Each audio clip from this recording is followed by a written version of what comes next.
Selamat pagi anak-anak. Hari ini kita mau belajar kembali. Namun sebelum kita mulai belajar, kita mau menyanyikan satu pujian. Hari ini kurasa bahagia dan kita akan berdoa untuk mengawali pelajaran kita pada hari ini. Ya.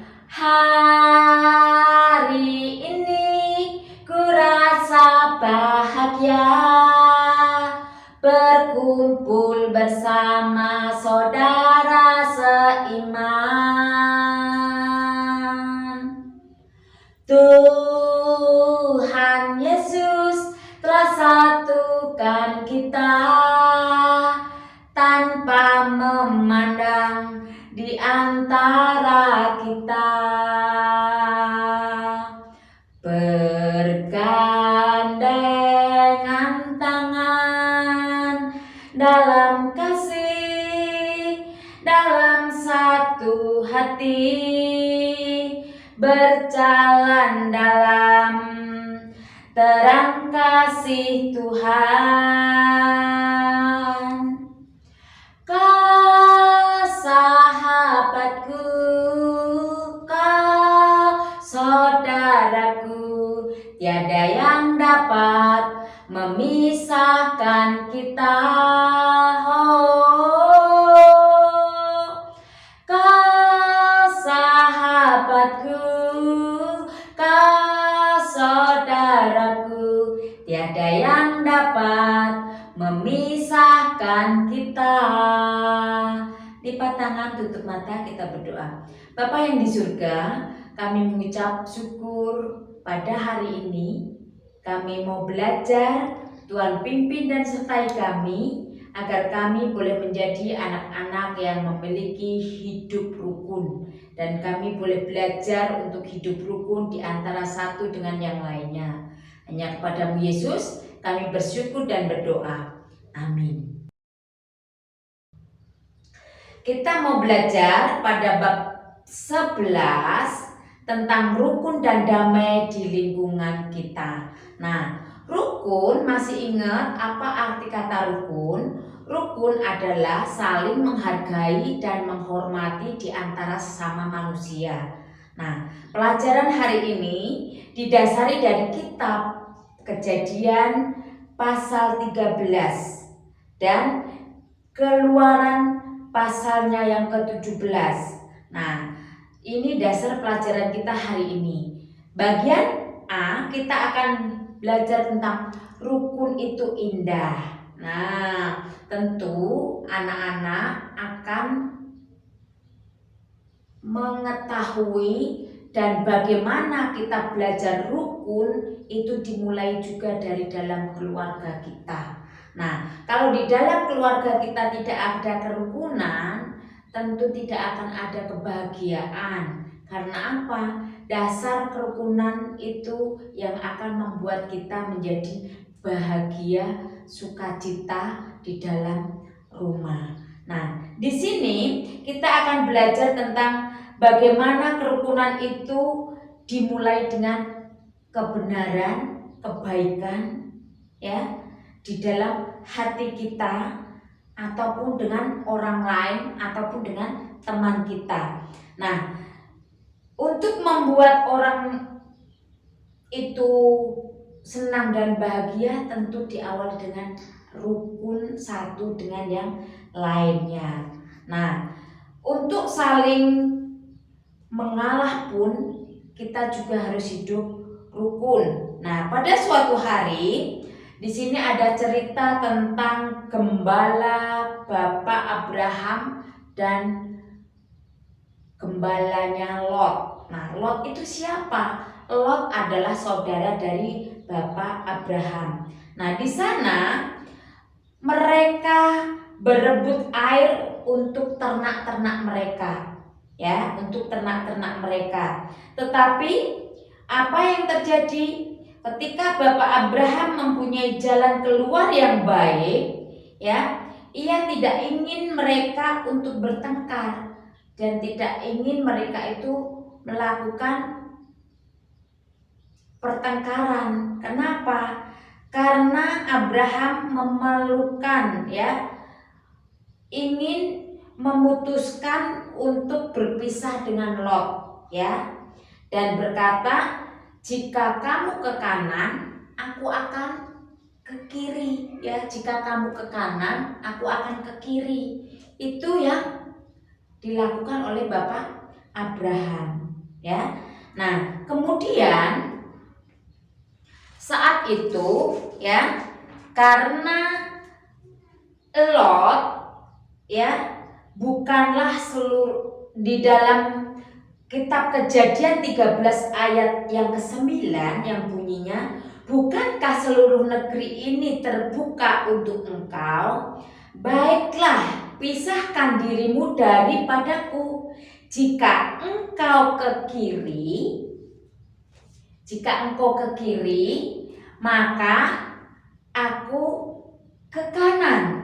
Jika engkau ke kanan, maka aku ke kiri. Itu yang ditulis dalam kitab Kejadian 13, ya, 13 ayatnya yang ke-9. Nah, setelah mereka berpisah tempat, ya, Abraham tetap berbuat baik kepada Lot, ya, saudaranya itu. Bahkan mereka, ya, Bapak Abraham tersebut berdoa atau menaikkan doa untuk Lot supaya Lot berbahagia, Lot menjadi orang yang baik dan benar. Bahkan menaikkan doa syafaatnya itu untuk keluarganya supaya hidup rukun, menjauhkan sikap egois. Egois itu mementingkan diri sendiri. Dia tidak peduli dengan orang lain, itu namanya egois. Namun ketika orang itu mau melakukan segala sesuatu, ya, kita tidak boleh egois, ya, seperti yang dilakukan oleh Abraham. Nah, sebab rukun tidak pernah ada kalau tidak ada usaha dengan benar dan baik di dalam menjalankan kerukunan tersebut. B, kita akan belajar tentang rukun membawa damai. Nah, masih ingat anak-anak?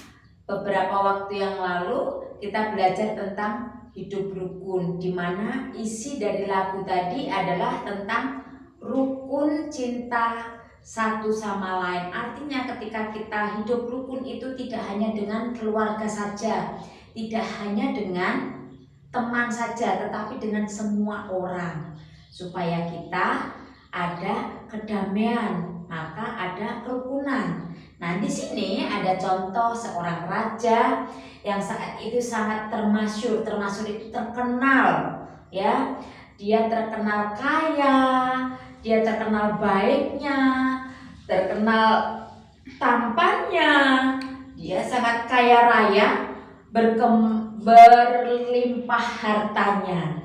Nah, dia adalah Raja Salomo. Namun di sana Raja Salomo juga terkenal dengan hikmatnya. Jadi raja yang bijaksana ini adalah Raja Salomo, memiliki banyak sahabat dengan raja-raja di kerajaan lain, dan ia tidak mengganggu bangsa lain. Nah, kerajaan Israel hidup rukun dengan kerajaan lain.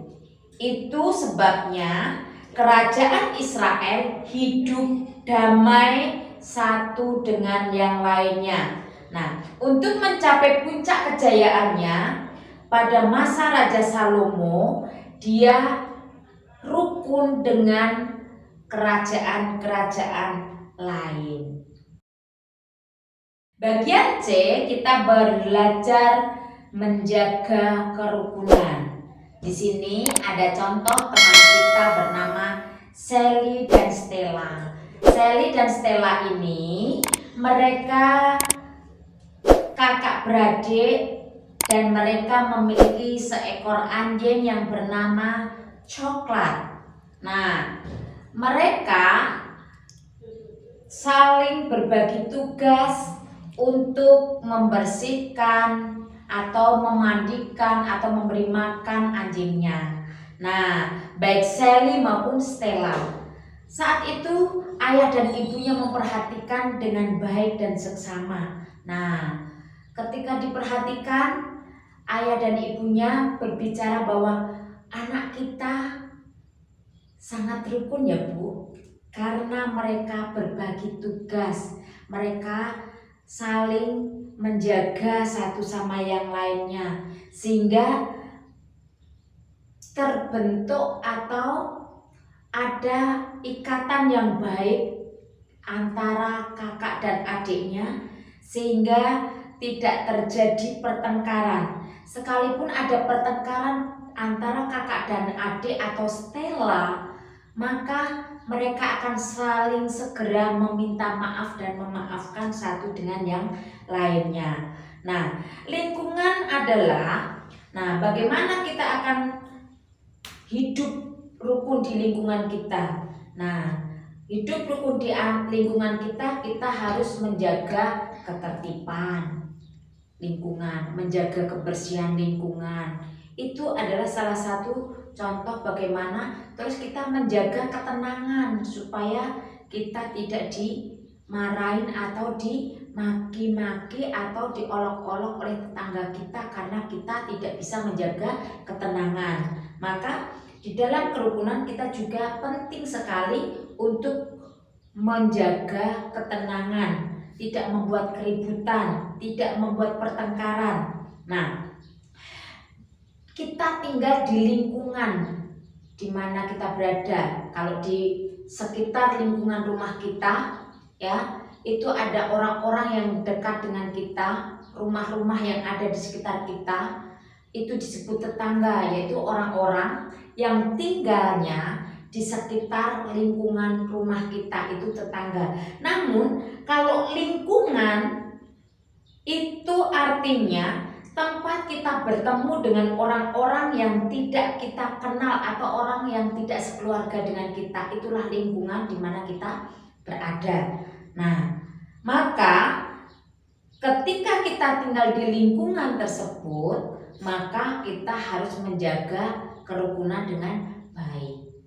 Nah, seperti halnya banyak tokoh di dalam Alkitab yang pernah bertengkar. Nah, apa anak-anak juga pernah bertengkar dengan kakak, adik, atau teman? Nah, ketika kita bertengkar, kita harus segera meminta maaf kepada teman kita karena mungkin kita yang bersalah lebih dulu, atau teman kita yang bersalah harus kita maafkan. Karena apa? Karena Tuhan juga mengajarkan kita agar kita memaafkan atau mengampuni orang yang bersalah kepada kita. Begitu juga di sini tokoh-tokoh Alkitab lain yang hidup bertengkar, namun setelah itu dia segera meminta maaf, saling memaafkan satu dengan yang lainnya. Contohnya adalah anak-anak Yakub. Nah, anak-anak Yakub ini ada 12. Nah, antaranya adalah Yusuf, Benyamin, Ruben, Simeon, Isakar, Sebulon, Gad, Asher, Naftali, Lewi, Dan. Nah, ada 12 anak bapak Yakub. Namun ketika mereka merancangkan kejahatan terhadap Yusuf, ya, Yusuf sebagai adiknya, sebagai anak laki-laki di dalam keluarga itu juga.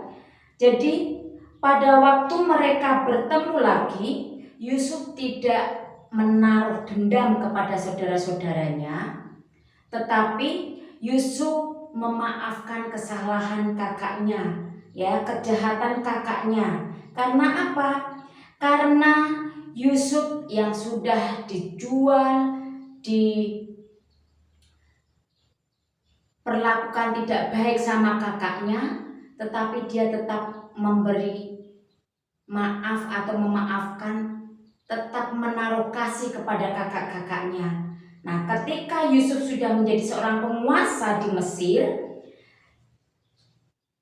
Yusuf